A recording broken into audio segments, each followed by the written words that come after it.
Dans cette vidéo, je vais te parler de la première vision de Jean qui se trouve dans les 3 premiers chapitres de l'Apocalypse. On verra à quoi Jésus ressemble vraiment et ce qu'il a fait pour toi. Le Fils de l'homme, vainqueur de la mort.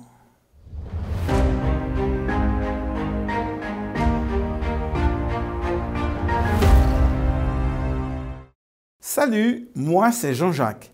Bienvenue sur Adventiste FFN, la chaîne qui t'aide à te connecter à Jésus-Christ. Si c'est la première fois que tu nous regardes, n'oublie pas de cliquer sur le bouton pour t'abonner afin de ne rater aucune de nos vidéos. Tu peux trouver des informations supplémentaires dans la description ci-dessous. C'est parti! T'est-il déjà arrivé de rêver? Il m'arrive parfois de me réveiller le matin en me souvenant d'un rêve que j'ai fait la nuit en dormant. Ces rêves sont parfois agréables, mais pas toujours. Lorsqu'ils nous font peur, on dit que c'est un cauchemar. À l'époque de Jean, beaucoup de personnes pensaient que les rêves étaient des messages de la divinité pour les hommes. L'apôtre Jean nous dit qu'il a eu, non pas des rêves, mais des visions. Les visions sont un peu comme des rêves, mais que l'on a quand on est éveillé. L'apôtre Jean nous dit avoir eu des visions pendant qu'il était sur l'île de Patmos. Il explique qu'il s'y trouvait parce qu'il avait été exilé par le pouvoir politique à cause de la parole de Dieu et du témoignage de Jésus. C'est donc pour sa foi qu'il se trouve en exil. L'Apocalypse est daté de la fin du 1er siècle. Ainsi, c'est à la fin de sa vie, pendant qu'il était exilé sur l'île de Patmos, que Jean a eu toutes ces visions. En ces temps-là, les chrétiens subissaient des persécutions, notamment celle qui a eu lieu sous l'empereur romain Dioclétien. Jean fait partie de ceux qui ont été victimes du pouvoir en place. Dans sa première vision, Jean voit un personnage qui joua le premier rôle tout au long du livre. C'est un peu comme dans un film où le téléspectateur découvre en premier lieu l'acteur principal. Cette rencontre est impressionnante et Jean nous décrit ce qu'il voit et ce qu'il entend. En effet, au cours de ces visions apocalyptiques, 2 sens étaient particulièrement à l'œuvre, la vue et l'ouïe. Il voyait et entendait des choses. Les scènes sont souvent introduites par des expressions « je vis », j'entendis, suivi par l'ordre de les mettre par écrit. Dans cette première scène, je ne commence pas par quelque chose qu'il voit, mais par une audition. Il entend tout d'abord une voix. Cette voix est si inhabituelle qu'il ne sait pas comment la décrire. Elle ne ressemble à rien de ce qu'il a l'habitude d'entendre. Il se demande comment il pourrait bien la décrire. Alors il cherche des sons qu'il connaît et pense que ce qu'il y a de plus proche est le son d'une trompette. Cette voix qui résonne comme une trompette lui demande d'envoyer une lettre à 7 églises. Éphèse, Smyrne, Pergame, Sardes, Thyatire, Laodicée. Ces villes se situent en Asie mineure, l'actuelle Turquie. Il s'agit d'églises ayant vraiment existé à l'époque de Jean. Toutefois, ces 7 églises représentent toute l'histoire de l'église chrétienne depuis le début jusqu'au retour de Jésus. En effet, lorsque Jean écrit les lettres aux anges des 7 églises, il lui est précisé d'écrire les choses qu'il a vues, celles qui sont et celles qui doivent arriver après elles. Ces lettres concernent non seulement le présent, mais aussi le futur de l'Église. D'ailleurs, l'expression « je me retournai » indique l'avenir de la pensée juive. C'est donc un message pour l'Église chrétienne à travers toutes les époques. Cela explique également pourquoi chaque lettre se termine en s'adressant aux églises et non pas à une seule église. Lorsqu'on entend une voix, le réflexe est de se retourner. Jean se retourne tout naturellement pour voir qui parle. Il est dans l'étonnement, en voyant un personnage qui ne ressemble à aucun autre. Celui-ci est tellement impressionnant qu'il doit trouver des mots surprenants pour le décrire. Il nous dit que son visage est comme le soleil lorsqu'il brille dans sa force. Tu as déjà essayé de regarder le soleil en face à midi? C'est impossible, n'est-ce pas? Si on regarde le soleil, les yeux grands ouverts, après quelques minutes, on devient aveugle. Alors imagine un visage qui brille comme un soleil. Ses yeux, nous dit-il, sont comme une flamme de feu. Ses cheveux sont blancs comme la neige. Il porte une longue robe et une ceinture d'or sur la poitrine. Ses pieds sont comme du métal en fusion, du métal rougi dans une fournaise. Ces éléments de la nature évoquent la puissance, l'énergie. Jean le décrit de la tête aux pieds. Il est manifestement le centre de cette vision qui veut nous introduire auprès d'un personnage qui aura un rôle clé dans tout le livre de l'Apocalypse. Cette description ressemble à celle donnée par le prophète Daniel dans sa vision. Mais de qui s'agit-il? Cet être est identifié en premier par ses caractéristiques. Il est l'alpha et l'oméga, la première et la dernière lettre de l'alphabet grec. Et pour ceux qui n'auraient pas compris, il poursuit le premier et le dernier. Il traverse le temps, affirmant une caractéristique divine. Il a affaire à un être divin. Il est à l'origine de toutes choses et peut les amener à leur accomplissement. Jean est pourtant conscient de qui il s'agit, car il le désigne avec des mots qui lui sont familiers. Il ressemble au Fils de l'homme. C'est ainsi que Jésus est désigné une douzaine de fois dans l'évangile de Jean. C'est un titre messianique dans les écrits juifs extra-bibliques. Lorsque Daniel le voit sous les nuées dans ses visions, c'est comme un fils d'homme. C'est aussi en fils d'homme qu'Étienne voit Jésus à la droite du Père. Acte 7, verset 56. Cette appellation souligne tout le paradoxe de la situation. C'est à la fois un personnage qui porte en lui les caractéristiques de la divinité car il est le premier et le dernier, et son apparence est impressionnante. Mais dans le même temps, il se réclame de l'humanité, car il est le Fils de l'homme. Dieu et homme. Je nous ai parlé de Jésus au début de son livre.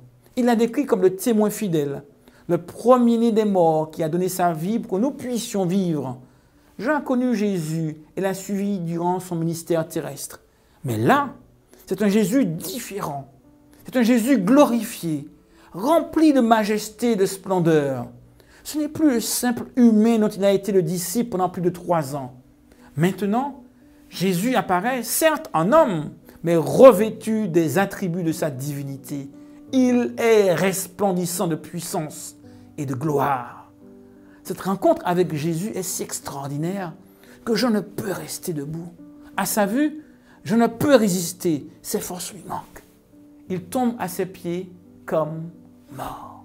Nous avons tellement l'habitude d'imaginer Jésus dans son humanité tel qu'il était avec ses disciples sur terre, qu'on a parfois du mal à imaginer sa splendeur, sa toute-puissance divine. Cette rencontre rappelle qu'il n'est pas seulement homme, mais aussi le maître de la vie, Dieu. Son expérience est similaire à celle de Daniel, qui s'est lui aussi écroulé sans force devant la manifestation de ce personnage étincelant de puissance. Alors que Jean semble titanisé par cette rencontre, Jésus s'avance et le touche. Lorsque Jésus était sur cette terre, il a touché les malades, les aveugles, les enfants. Et chaque fois que Jésus touchait quelqu'un, il n'était plus jamais le même. Les enfants étaient bénis, les aveugles voyaient, les estropiés marchaient. J'aurais tellement aimé que Jésus me touche. Mais Jésus peut encore nous toucher aujourd'hui. Il peut te toucher si tu le veux. Puis Jésus dit à Jean, « Ne crains point. » L'homme est habité par la peur depuis que le péché est entré dans le monde. Les premières paroles d'Adam à Dieu après le péché furent « J'ai peur ». De la naissance à la mort, nous traversons cette vie confrontés à la peur à chaque instant. Peur de la maladie, de la souffrance, peur des difficultés multiples, peur de l'avenir. D'ailleurs, nous avons de nombreux mots pour parler de la peur avec une intensité plus ou moins grande. L'appréhension, l'inquiétude, la crainte, la peur, l'anxiété, l'angoisse, l'effroi, la frayeur. Es-tu anxieux pour la réussite à un examen? As-tu peur d'être licencié? Es-tu angoissé face à la maladie? Dieu ressent toute la détresse et désire t'apporter sa paix. Alors il te dit, n'aie pas peur. Il a souvent prononcé ces paroles réconfortantes à ceux qui se confiaient à lui. Il l'a dit à Abraham, à Isaac, à Jacob, au peuple d'Israël. Il l'a dit aussi à Josué, à Daniel, à Paul également. Et là, il le dit à Jean. Il te le dit également. N'aie pas peur. Je désire te réconforter en t'assurant de sa présence à tes côtés.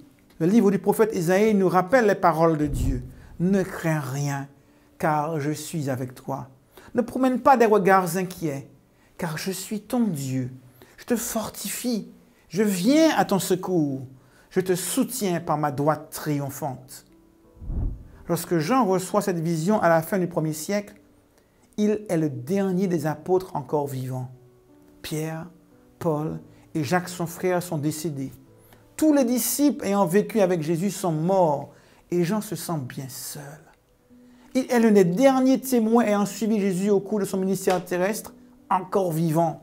Et on imagine Jean disant à Dieu, Jésus, je suis tout seul. Ils sont tous morts. Jésus avait promis de revenir et cela faisait maintenant des décennies que Jean attendait en vain son retour. Maintenant qu'il le voit en vision, il cherche à comprendre. On t'a attendu tout ce temps, Jésus, et tu n'es pas revenu. Jésus le rassure en se présentant pour la seconde fois dans cette vision comme étant au début et à la fin de toutes choses. Je suis le premier et le dernier. Je connais la fin de l'histoire. Tu n'as pas besoin de t'inquiéter, Jean. Mieux encore, j'étais mort. Et maintenant, voici, je suis vivant au siècle des siècles. Je tiens les clés de la mort et du séjour des morts. Même si tous tes compagnons sont décédés, sache que j'ai vaincu la mort et que j'ai le pouvoir de les ramener à la vie, dit-il à Jean. Puisqu'il a vaincu la mort, il a vaincu celui qui a la puissance de la mort, c'est-à-dire le diable. La résurrection de Jésus est le gage qu'il ressuscitera tous ses enfants. L'espérance du chrétien n'est pas simplement pour cette vie. Notre espérance va au-delà de la mort. C'est pourquoi accepter Jésus comme son sauveur est la décision la plus importante de sa vie. C'est la seule décision qui va au-delà de la mort et qui nous fait entrer dans l'éternité. En regardant attentivement, j'observe que Jésus est au milieu de 7 chandeliers. Ces chandeliers représentent les 7 églises. Jésus n'est pas juste à côté de son église, mais au milieu.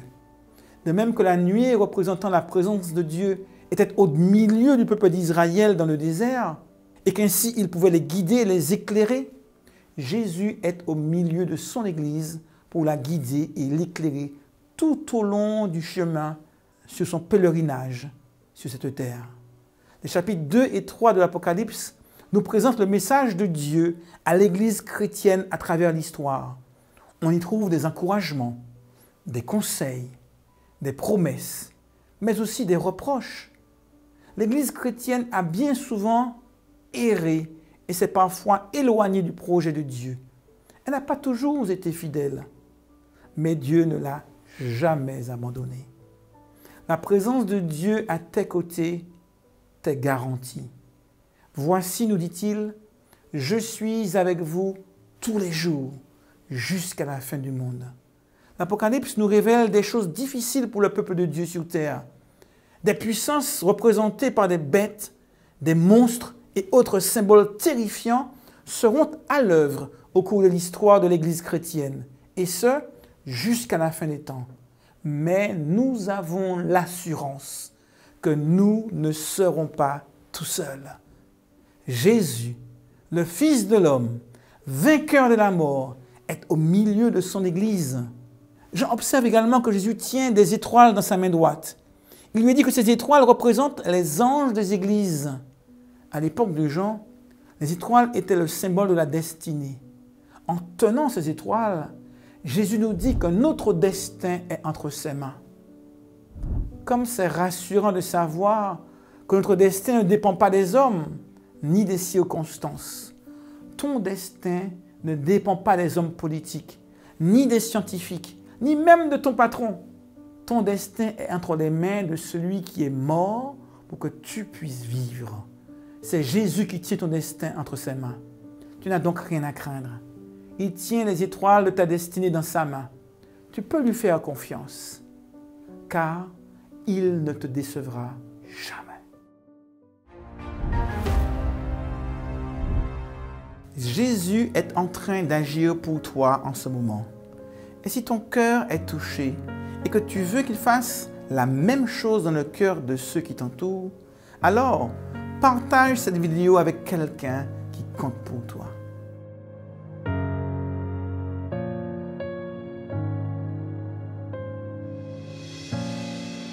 En plein cœur de la nuit, lorsque vient le conflit, tu me donnes ta paix. Même ami le contraint, en toi je ne crains rien. Tu me donnes ta paix. Tu es ma force et mon bouclier. Jésus